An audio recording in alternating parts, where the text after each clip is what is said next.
Hi, everyone. Hi. I'm Ann Kim. I'm the Senior Director of Educational Operations and Partnerships, and welcome to Harlem School of the Arts. For those of you who don't know who we are a after-school program that specializes in high-quality performing arts education, and we've been serving Harlem for over 60 years. We usually have a building totally alive with students around this time, but we're done for the year and we're starting our summer program starting on July 1st. And we're sort of in this lull period, and we usually have programming happening all during the year. Classes as well as, events and performances, but we also have things for adults every once in a while, like tonight. And so thanks to Word Up, we have this great partnership, and we're allowed to have amazing artists like, Rob Franklin and Roxane Gay. And so I'm going to turn it over to Veronica to introduce. Thanks, Ann. How's everyone feeling tonight? Day after Election Day and last day of Heat Wave. I hope you're all good. Welcome to Harlem School of the Arts, to this event that's organized by Word Up Community Bookshop, featuring two incredible authors who I'll introduce in just a moment. First, a few words about Word Up. We're a bookshop and art space in Washington Heights, just a little bit north of here on Amsterdam Ave at the corner of 165th Street. It's a collectively run nonprofit space powered by volunteers, and we host a lot of events for all ages in English and Spanish and sometimes Spanglish. We also have a second location called Recirculation over on Riverside and 160th Street, where most of the books are pay what you can. Load up on your classroom libraries and use it for anything. If you want to propose to collaborate in any way at all, that's what we're there for. We're a community co-created space, and we invite it and welcome it. I'm very excited to introduce Rob Franklin, whose book, Great Black Hope, we are celebrating tonight. Born and raised in Atlanta, Rob is a writer of fiction and poetry and a co-founder of Art for Black Lives, a Kim Billio Fiction Fellow and finalist for the New England Review Emerging Writer Award. He lives in Brooklyn and teaches writing at the School of Visual Arts. His book has seen heaps of success since publication just 2 weeks ago. So if you hadn't had a chance to pick it up yet, please do pick it up tonight. Not only do Rob's exquisite sentences take you on a journey, to cutting insights that are by or about his characters, but the NYC parts I found like a pretty fun journey throughout the city. All the back rooms, meandering streets, sideways views through places that not everyone is meant to see, and so much more. So go ahead and buy it tonight and support the author, support the bookshop. And in conversation with Rob, I'm honored to introduce best-selling author, the legend, Roxane Gay, author of Bad Feminist, Difficult Women, Hunger, and more. I especially thank Roxane personally with jumpstarting so many changes that have taken place in the bookselling industry since her explosive keynote address to the American Booksellers Association's Winter Institute. It was the first time I ever went as a bookseller, and I feel so lucky for having been there, as it's guided so much of my own journey as a bookseller and feel so aligned with what we do at Word Up. Roxane's generosity of spirit toward other authors, emerging writers, and people in general is evident in all of her writing and work. I really recommend her newsletter, The Audacity. Rob's Great Black Hope is the audacious book club pick for July. So we'll get a preview here tonight, and I'll let y'all take it away. Thank you. Thank you so much. It's great to be here in Harlem in conversation with Rob. And before I start peppering him with questions, Rob is going to read a bit from his novel. Yes. Thank you all for being here. I'm just going to read the prologue, so you don't really need any context. In the grand scheme of history, it was nothing, a blip, a breath. The time it took Smith to pocket what might have looked like a matchbook or stick of gum to an unwitting child, but was, in fact, 0.7 grams of powdered Colombian cocaine flown in from Medellin, cut with amphetamine in Miami, and offered to him in Southampton by a boy whom he knew from nights out in the city. 0.7 grams heavier, he loped back through the crush of rhythmless elbows and cloying perfume, which wafted up and dissolved in the damp and sultry night, the very last of summer. Looking around, he realized it was really just a restaurant. By the front door, at least 50 people huddled, breathing down each other's necks as they shouted names they hoped would capture the doorman's attention, while in the backyard were hundreds more. Dozens of tables now shook with the weight of dancing, bodies lit with the particular mania reserved for the end of East Coast summers, when one becomes aware of the changing season, the coming cold. But for now, it was silk and linen, the expensive musk of strangers. Every face appeared familiar, some because he actually knew them, while others only bore a sun-tanned resemblance, the pleasing symmetry of the rich. These were the faces which seemed to populate the whole of his young life, colleagues and one-night stands from the clubs called Cool downtown. These faces had appeared at bars, brunches, birthdays, holiday soirees at which black tie was optional, and before New York in freshman seminars and frat parties, and before that on teen tours or tennis camps where they'd been acne spotted, their original forms intact. And here they'd all come, every one of them, to escape the inhospitable heat of Manhattan and enjoy a seaside breeze. Picture him stumbling. 6 feet and 3 inches, he towered like a tree, bark brown and quietly handsome. Picture him crouched in a corner as he snorts from a key, the metallic taste of his tongue.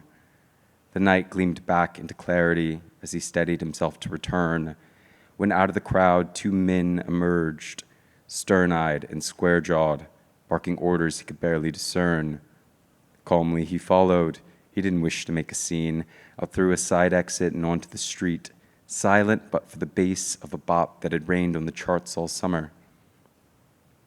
Here is where the night splits open along its tight-stitched seam. The realization, arriving at a tan vehicle marked Southampton Police, that these men in khaki polos were not the club security he'd assumed at first they were. The night bled serenely. Smith watched himself be searched as if from a perch above, watched his limbs grow limp and pliant as they bent behind his back. The rotated view of girls in wedges, their clothes wrong, the stars wrong. Yes, the greater sense was not of shock but unreality. All this was staged. A prank, a punk, the actors in the front seat too handsome to be cops. The men were swift and practiced. After he'd handed over $500 cash from an ATM upstairs at the station, they brought him down to be printed, ID'd, and photographed. They were done in 20 minutes, after which he was handed a paper slip and his things in a plastic bag, then sent back into the wounded night. He called an Uber. On the curb, Smith watched Phosphine's blinker in the darkness, a chorus of cameras flashing. He'd worn, in his mugshot, a vintage Marnie gingham shirt, loose-fit linen trousers, and a gently startled expression. Thanks. Thank you. There's a real poetry to the prologue, but really throughout the entire novel, you take a lot of care with language, and I know you have a history as a poet.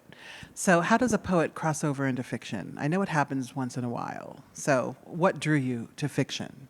Yeah, I mean, so I came to writing through poetry, kind of started writing poetry when I was in high school, really inspired by this poet, Richard Seikin, and his book Crush, which a friend gave me when I was like 15. And it just, I mean, it totally changed my life. Like it was so different from all of the kind of like English class, like canon, and it felt urgent and queer and like really exciting to me. And so I started writing poetry that was really like mimicking his style, and kind of did that for years. And only in college, where I kind of realized I had enough units from just taking workshops in poetry to minor in it, did I try a fiction workshop because it was required for the minor. And there, like, wrote a couple short stories that I was pretty pleased with. But yeah, only really like after college, I worked kind of a series of like very corporate jobs right after graduating that were very unfulfilling. And in one of those, I was like unstaffed for a couple months, and I decided to try my hand at writing a novel. almost just to see if I could do it. And so I feel like I really kind of like tripped backward into writing fiction and working on novels rather than like actively seeking it, I think. Does poetry, in terms of how you approach it as a form, in terms of language, structure, et cetera, does that influence the way you write prose? Or do you treat them as two distinct and separate things? Totally. I mean, I think poetry and like poetics like totally informed like everything about this novel. I mean, even just like like structurally or process wise, like I'm not someone who like approaches fiction writing kind of plot first. I'm like in an individual scene, I'm kind of like I know how I want it to feel. I know what I want like the kind of light to look like, what song would like accompany that scene. In a very like poety way, I think I'm kind of like this is like what the feeling needs to be. And I only kind of work out what happens in the scene and who says what to achieve that feeling. And then, I mean, in terms of, I think, like, writing poetry taught me the importance of the kind of, like, the sentence and just line-level writing. And, like, you know, when I was mostly writing poems, like, would toil for hours over, is it this word or the synonym for that word?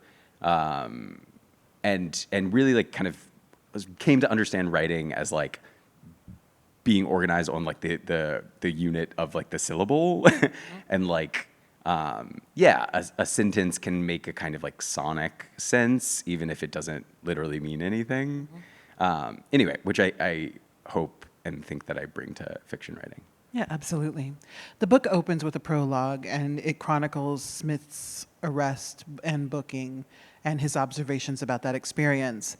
And it's interesting because we have a lot of horror stories that we're very familiar with about black men, and young black men in particular, being arrested for a range of offenses from existing to gun possession. Right. And so we tend to expect a level of violence. And so I thought it was very interesting that we don't see overt violence, but there is an implicit violence to that first scene, as we understand that the repercussions for Smith are going to be quite different than the repercussions for his friend circle. Sure. And so I would love to know how you were thinking about violence overtly and or explicitly and implicitly as you wrote this novel and shared Smith's predicament. Yeah, I mean, in the opening scene, which like I almost kind of think of as like a prose poem, I do feel like there's a lot of like the image choices and things are meant to evoke a sense of like charged like threat of violence, but at the same time like we see Smith's response to it is this almost like amused disbelief, like he's kind of like this simply can't be happening to me.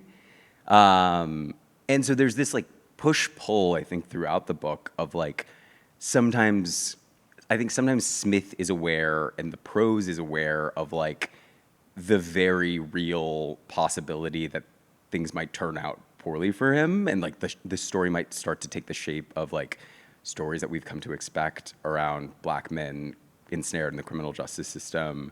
But his kind of like slightly detached, like hypercritical and kind of wry voice, both like resists that violence, but like at times becomes aware of the very kind of real stakes of his predicament. And yeah, I was interested in him being this character who is insulated by his class and like has in so many ways been able to preserve a lot of illusions about the world because of his class. Yeah. It's interesting because there is this sense that he is on the outside of his own life, watching it happen, and he's kind of bemused, like, oh, look at that, I need to find a lawyer. Yeah.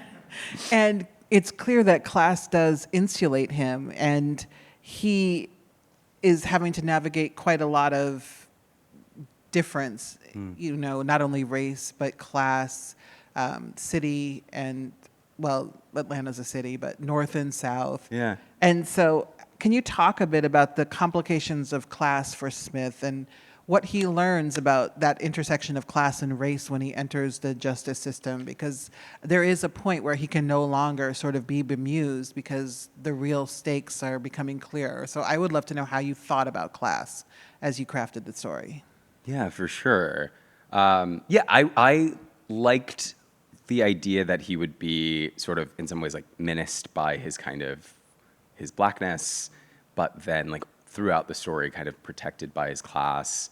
But also I really wanted to establish a sort of difference between him as this product of the kind of like Southern black bourgeoisie and like a lot of the other characters he's encountering in New York. And so, I mean, in the middle section, the down south section, like it opens with this flashback of the grandmother's backstory, Smith's grandmother's backstory.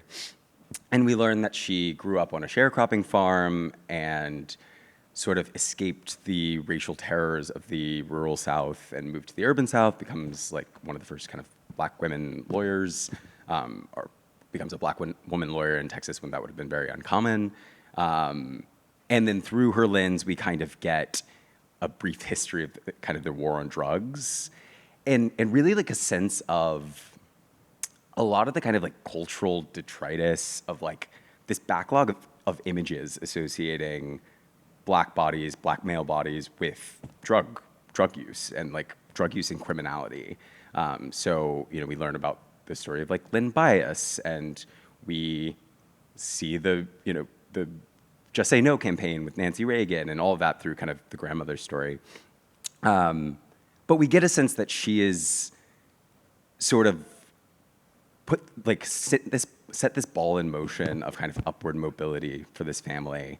And then we meet Smith's parents' generation, who are the products of that upward mobility, go to Ivy League colleges, become professionals. And then Smith's the kind of third generation of that kind of class ascendancy. But we also see from that opening how, you know, generations and decades of that kind of uphill climb can be threatened or undone in a single night. Yeah, and that's one of these pressures that Smith is having to carry because he has all of his family's expectations and also the sense like you're the third generation, like you should have worked out your little issues by now. Right. And you understand like who you are and what your position is. And so I was very interested in this idea of family and legacy and expectation early in the novel. It's sort of this casual slip where his sister is at Harvard Law, and there's a reference like that. We had all gone there, and like no biggie, and as one does. And so, I was wondering, how did you want Smith to carry or challenge the expectations on him, and were you thinking about whether or not, as he navigated the legal system and dealt with the repercussions of his arrest, if he was going to feel additionally burdened by family? Because his mother passes out when she finds out about his arrest, and it's like, girl, it's just an arrest. I mean, not that we should celebrate an arrest, but it's like, it's not even that Let's much all cocaine. calm down. Yeah. I don't know anything about cocaine, but Yeah. it wasn't a large amount. He was not going to Sure. be like in Miami anytime soon. Yeah. So I would just love for you to talk a bit about that. For sure. I mean, so at one point in the novel, there's this idea when Smith is thinking about like himself and this sort of like class of prep school Negroes he kind of came up with as like taking these two paths. So either they kind of like adopt the like twice as good ethos of their parents' generation, and they, you know, never step out of line, and they really internalize and embody these lessons around respectability and achievement and external presentation that they were taught so rigorously, or they kind of like rebel against that. They reject, you know, the sort of white gaze of that, and like in that rebellion, they kind of sacrifice themselves. And so I really wanted Smith to be a character who like has internalized so many of these lessons around respectability and how he's meant to present in the world, and kind of to think about how those lessons almost become like a kind of cancer inside of a lot of the people who really internalize them, and, you know, it can kind of eat eat a person from inside out. And we see a lot of characters, a lot of kind of secondary characters at the margins of the novel who that seems to have been the case. Like it kind of ate them alive. But also Smith does have, I think, like, even as he's sort of embodying that, he is also resistant to it. I think he really like resents all of those expectations and the kind of burden of those expectations. And I think as a result, like he's a character who really struggles with just like embodiment. Like being inside of a body is really difficult for him, and like that is sort of the appeal of drug use, is like being liberated from those expectations, from the constant projections being placed on him by kind of like external view. I think that is what he kind of loves about nightclubs and parties and drug use. Both New York and Atlanta are distinct places in the novel. And in an interview in Hot Literati, you said that this is a New York novel, and I love a New York novel. And so I would love to know, for you, what is the quintessential New York novel, and how were you thinking about that as you wrote your own New York novel? Gosh, that's such a good question. The quintessential New York novel. I'll name a few, and then I'll try to pick one. I mean, so I was definitely thinking about a history of like novels that look at wealth and glamour in New York, as well as like kind of novels of manners that look at just like social codes related to class in New York. So everything from like, you know, Edith Wharton to Gatsby to the sort of like party novels of the 80s, Bright Lights, Big City, you know, American Psycho in a way. But I was also on the other side, like very inspired by a lot of these more like digressive New York novels, like Open City by Teju Cole and like 10:04 by Ben Lerner, that try to just like infuse the prose with the kind of like rhythm of thinking and just like a smart person walking around the city and like having thoughts about power and identity and everything else. So I was aiming for a kind of balance between those. I mean, I think the novel that I at least set out to mimic the most, even though I think it changed a lot since, was probably Open City, which was a book that I read for the first time my first summer in New York, that I bought like on the street in Greenwich Village and like walked around with like, you know, in my backpack or whatever, and would just kind of pull out at random times. And yeah, a novel that has so much kind of like sensory detail and so many thoughts about like what it is to live in New York City, but is also just, yeah, such a novel of ideas, I guess. Yeah, you know, it's interesting when you read a New York novel because this is such a specific place. And with Smith, it's not just that he's in New York, it's that he's a queer black man of means in New York. And that is a very specific experience. And so it was very interesting to see the place from that lens because it, I think, offered something very interesting. And during the down south section, we're down south, and we start to realize, oh, Smith really is a man of two different worlds. And so how were you thinking about the South and how you represented the South during that section of the novel? Not only with the grandmother's backstory and how we see how the family comes to be in the position they are now, but just thinking of Atlanta and the South, the bougie black South, as a character. Yeah. Yeah, I mean, I think I definitely set out pretty early to write a book that would kind of like capture that world, which is like a world that produced me, like in a way that I hadn't really seen, I guess, in literature. I mean, like I think that there are, of course, texts that I was looking to, like Negroland by Margaret Jefferson, I was thinking about a lot, but that's mostly in Chicago. But so yeah, like representing what is like particular and really funny, but also sometimes like kind of dark about that like social set of the kind of like Atlanta Black elite, and also looking at, I mentioned the flashback to the grandmother's history, and in a way that's like that felt more in kind of chorus with a lot of like I guess history, a lot of Black literature that I've read and really loved, of like, thinking about kind of the post-slavery generations and the Civil War generation, or the sorry, the Civil Rights generation, and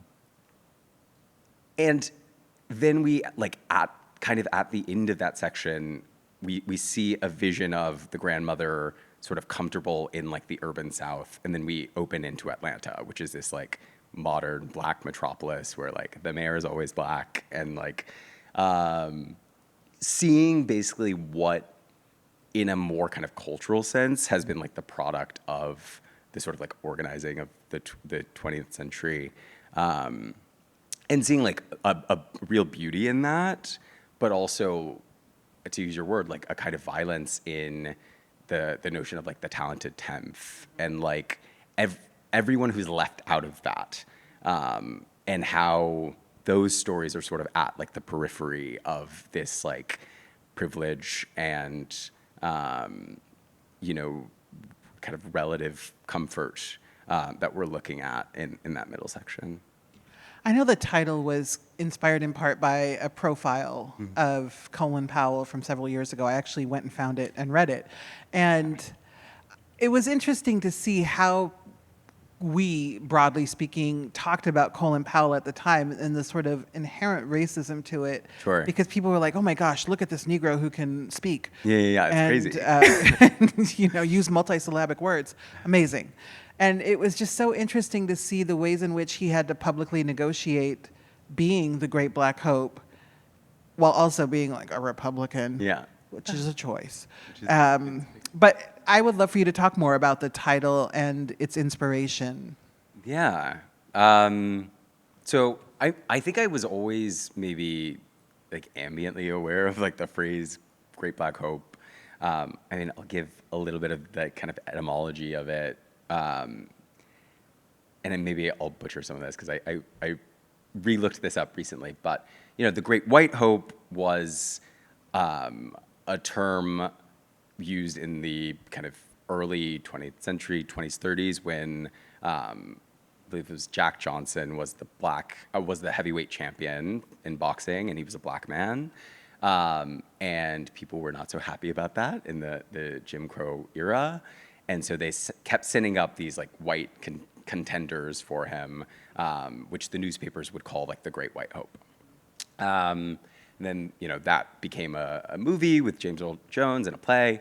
And then I think like later in 20th century, you start seeing Great Black Hope being applied to a lot of like upstarts, especially in politics. So that's a phrase that's applied to Barack Obama, Condoleezza Rice, and Colin Powell, as you mentioned. And so I was always, like, that title was the title pretty much from the first draft, because I liked the idea of using this phrase that's been applied to someone like Barack Obama in a kind of tongue-in-cheek way to describe this, for this novel that's about a kind of upwardly mobile but downwardly spiraling Black 20-something. And it really crystallized as a title when I was Googling, found this profile of Colin Powell. And yeah, that profile, like, it does a lot of interesting things, but I think, yeah, like the way that they portray not just like how Colin Powell was sort of like acceptable to a sort of like white mainstream, but the way they portray him as like really gaming that, and really like using people's assumptions to his advantage was really an interesting, like almost like weaponizing identity. Like that was an interesting idea to me and felt really applicable to, I think, the way Smith navigates like the court system and recovery.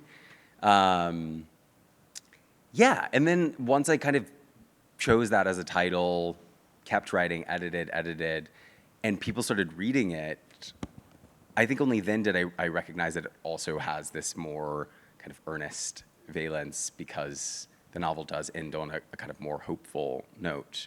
And so I like that it works on multiple levels, I guess. It really does. And I think it also, the tongue-in-cheek part for me was very amusing because here's Smith, who's like the great black hope, but also, man, he's just having a really bad year and is just being human. And, so much of the tension of the novel is, does he get to just be human and flawed and just have a bad year? Even though we know that the consequences for him are not necessarily the same as for his white peers. Sure. And so in addition to navigating the justice system, this book talks quite a lot about addiction, not only to drugs and alcohol, but to money and respectability and being the right kind of person. And so I would love to know more about how you were thinking about addiction as a through line in the novel. Yeah. I mean, I think one of the central questions of the novel that Smith has is like, is he an addict? He, after his arrest for cocaine possession, that term is kind of applied to him, in courtrooms, in court-ordered recovery rooms, in 12-step that he opts into. And I think he's always kind of skeptical of the label. I think he's kind of like, I don't know if that actually applies to me. I don't know if I'm like these people. And I think part of that is his just like a superiority complex. But part of that is him really wanting to unpack what that word actually means. And I think it's totally true that this is a novel not just about like addiction to substances, but addiction to a feeling of like being, released from like embodiment, being released from a kind of particular sense of time, being released from the kind of constant performance that he feels like he has to do. He feels like he's more kind of addicted to that feeling, but also, an addiction to a certain image, addiction to wealth. These are also kind of like undergirding that performance and undergirding this like vision of himself that he's really unwilling to let go of, even though we see that it kind of no longer serves him in a way. If you read the book and know a bit about you as an author in your own biography, there are some parallels, which is interesting, but I'm always loath to assume that something is autofiction because it rarely is. It's like fiction. It's fiction, but we draw from all kinds of things. And so were you thinking at all about autofiction as you drew from your own life? And how did you make sure that for you, this was fiction? Yeah, for sure. Yeah, I mean, I was definitely thinking, so when I started working on this novel, I had been working for a few years on a different novel that was set in Berlin and had a speaker and protagonist who has very little biographically in common with me. And like I had a draft of that, and then I came back to New York and started grad school and like looked back at these kind of early pages of Great Black Hope. And I think I felt really called to it because I was like, this just feels like a novel only I could write. It feels so particular to my experience. And like, I share a ton biographically in common with Smith. I definitely mined my own experiences for parts of this. I also invented a lot. But like this was a project that then allowed me to like sit down and interview my grandmother about her life. And like a lot of that material kind of made it into Smith's grandmother's backstory. And I think it allowed me to navigate so many like questions and obsessions that I've had since like I was a teenager and almost like clear the pipes in a way that will hopefully allow me to think about something else. But all of these concerns around Black respectability politics, and like the kind of different worlds that I straddle and that Smith straddles, and the conflict between them. All of that is so inspired by my own experience. But to your second question of how did I make sure it was fiction for myself, like I think the voice of it which, you know, it's told in a third person, very close third person. But that third person was really important to me. Like, not telling the story in a first person gave me a kind of necessary critical distance, I think, from the character, where, like, in some of these scenes, as I kind of mentioned, like in the recovery room scenes, for instance, Smith is very judgmental. He's very hypocritical at times. You know, he goes in with this air of like, I'm not like these people, a kind of smug superiority. And I wanted the narration to be able to like point that out and a little bit poke fun at it in a way that his own consciousness would not be able to, like the kind of first person of that. And so I think, yeah, like that voice, which I tried out in a short story before I used it in the novel, allowed me to, I think, maintain a sort of, critical distance that, like, even when I was writing very close to the bone, it remained fiction for me. I'm glad you mentioned poking fun because I thought there was a lot of humor in the novel. I thought it was very bitingly funny. And starting with Smith, just the name Smith and the fact that he was relying on the commonness of his name to sort of get through some of the more scandalous aspects, you know, if his name was more unique. Sure. And so how do you balance humor and storytelling? Because humor can manifest in fiction in all kinds of ways. For sure. Yeah, I mean, this novel looks at so many heavy topics and also, like, at some points is very political and I didn't want it to feel like a slog to get through, obviously. Like, I wanted it to have a sort of wit and, like, dynamism that I think just, like, made a kind of humorous tone necessary. Also, like, I don't know, I think there are a couple different forms of humor in the book where there are parts in certain scenes that feel maybe more straightforwardly, like, satirical. Like, I think, for instance, like the kind of Skype, like court-ordered Skype recovery scenes, like, Smith does not take it seriously at all, and therefore, like, there's almost a more kind of like slapsticky humor to, like, the Mancini character and some of those characters in that space. But I think even as he looks at these other really, you know, heavy topics, there's a kind of like, there's a wryness. He's, like, always noticing a gap between what people are like saying and doing. I guess it's just irony that, like, is being constantly kind of returned to or pointed out, that I hope, like, allows for a sense of, like, humorous levity, even in heavier scenes. I read in an interview that you worked on this book for pretty much hours a day, every day, for years. And so how do you maintain that commitment to your craft? And what does your writing process look like from day to day? Yeah, so I started working on this in earnest fall of 2020.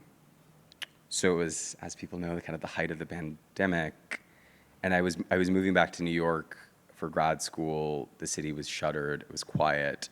There were very few distractions. And, you know, I was maybe seeing friends one night a week. I'm sorry. I love how that's not a lot. I'm like, Jesus, calm down. Like, just send them a text. But yeah, and so, like, I worked on this book every single day, and I had a draft of it basically in a year, and then I kept editing, and it changed so much. But, like, I mean, friends and family who are in the room right now can attest that, like, even on vacation, I was working on this every single day.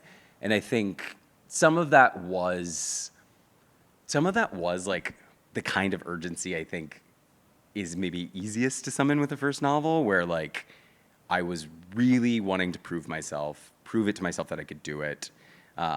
You know, I was also just like totally broke and was like, it would be great to finish a novel and sell it. And because the novel was so like, I mean, it's about so many things, but it's about so many things that I'm very interested in exploring. Like, it never really felt like a chore to return to it. Like, I was able to just kind of always be inside of the kind of brain space of writing this novel for basically, 4 or 5 years. So now, I mean, my process. Well, I guess for this, when it was like, my process at best is like, get up, maybe like work out, then like shower, go to a coffee shop. I pretty much always, I never write at home. Coffee shop or like a library and write for like 3 hours, and then take like a break, maybe go to a museum, or when I was in grad school, go to class. And then in the afternoon, do my like side gig work once I was already kind of like creatively spent. Yeah, and I'm looking for. I'm excited to get back into that. So, getting back into that, what's next in terms of your writing? Are you going to be working on another novel or a poetry collection? Are we revisiting Berlin? Yeah, well, I'm not sure yet. So I have an idea for a next novel that's like set in the tech world. I mean, I'm really interested basically in like tech and transhumanism. So transhumanism, the use of technology to artificially extend life or like externalize consciousness. But just like as this way, the oldest human problem is the problem of mortality. And the idea that, I mean, I think most people I know and myself contend with mortality by like indulgence or like art making or like starting a family and procreating. The idea that some people, and in fact, like some of the most powerful people in the world, are instead trying to address that question through like eradicating death, and just like how actually like tragic that is as a pursuit, because it's such a fool's errand. Well, also like the guy, who spends like Oh wait, $4 yeah, million. Brian, whatever, Yes, Blood Boy guy. he looks ugly now. Yeah, he's ugly. And as he's hell. he looks sickly and pale, and he doesn't have any fun ever. Yeah, well, at precisely. all. It's like, okay, so like, to what end? Like, okay, so maybe you'll live 120 years of a bunch of boring years. I know, and like a lot of vitamins. Yeah, it's not worth it. No, thank you. But so I'm interested in that. But it is interesting Yeah. because it's like, what is the quality of like when people are like, oh, I want to live to 100? Why? Yeah, for what? I mean, if I was a spry 100, then sure. But I have met very few spry 100-year-olds, and by very few I mean none. But I have a question before I open it up to the audience, and I'm sure they have questions. I have a question I love to ask writers, which is, what do you like most about your writing? I really like, and I try to like preserve a lot of these moments. The moments that are like almost purely like lyrical.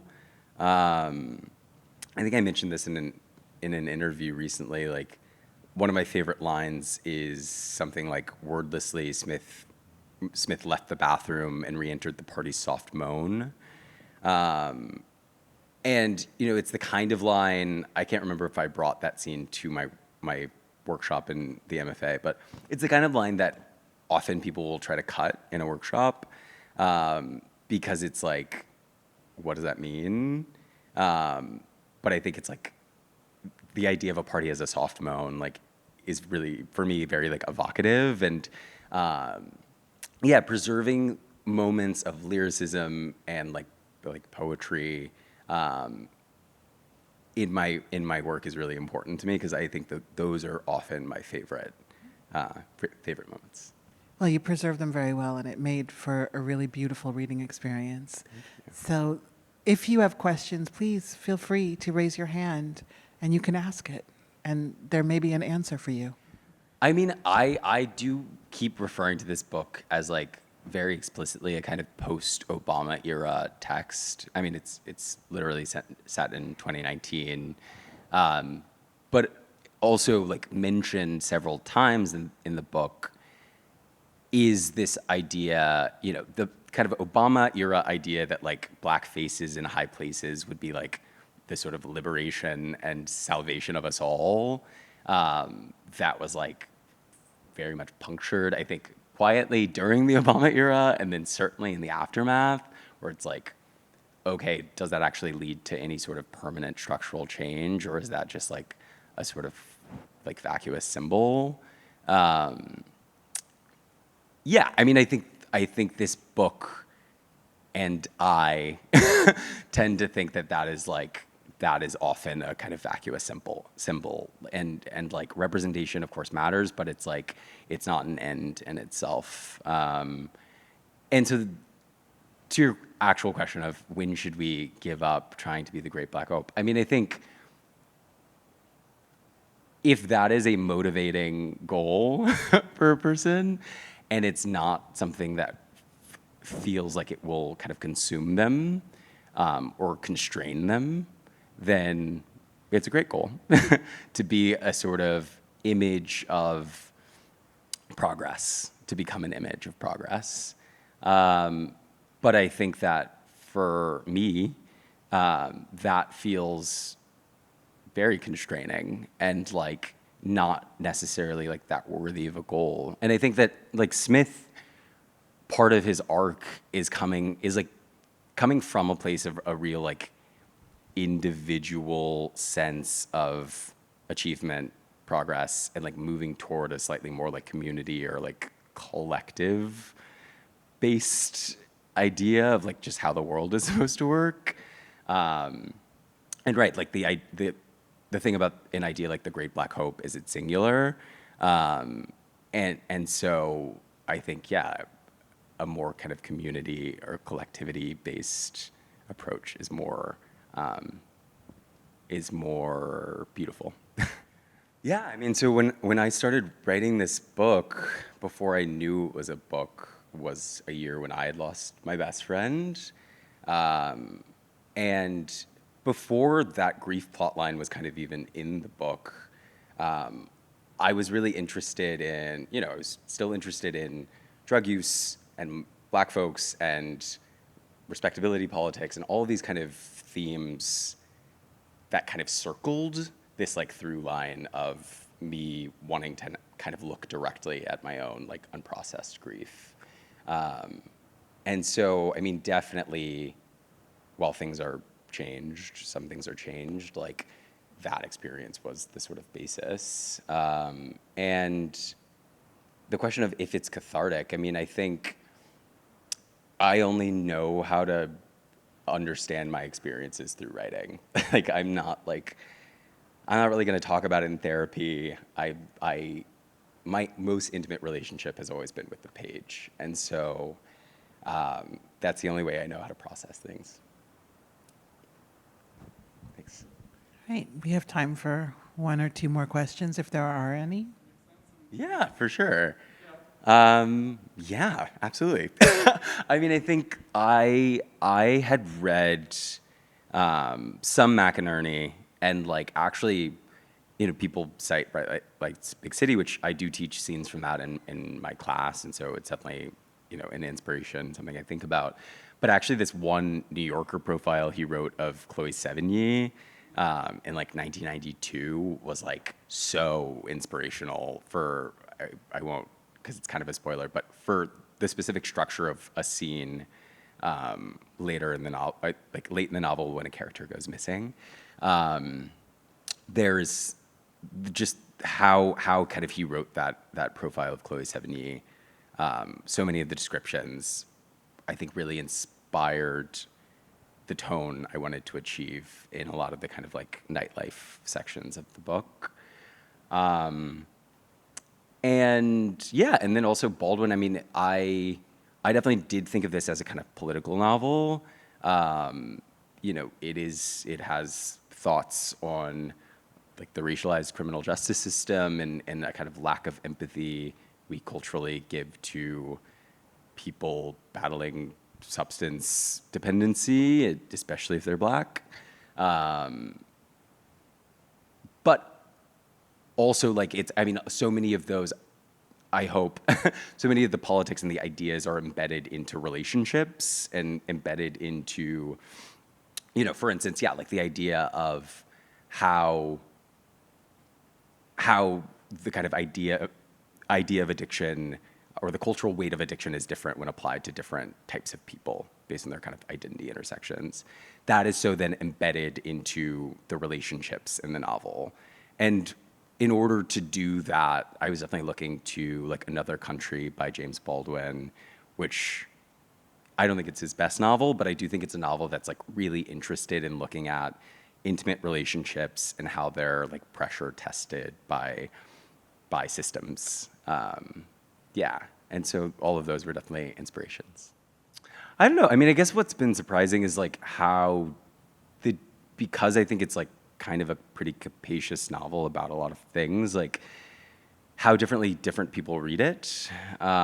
So I think like some people really read it as like, some people, I think a review or something literally just called it Black Gatsby. And I was like, okay.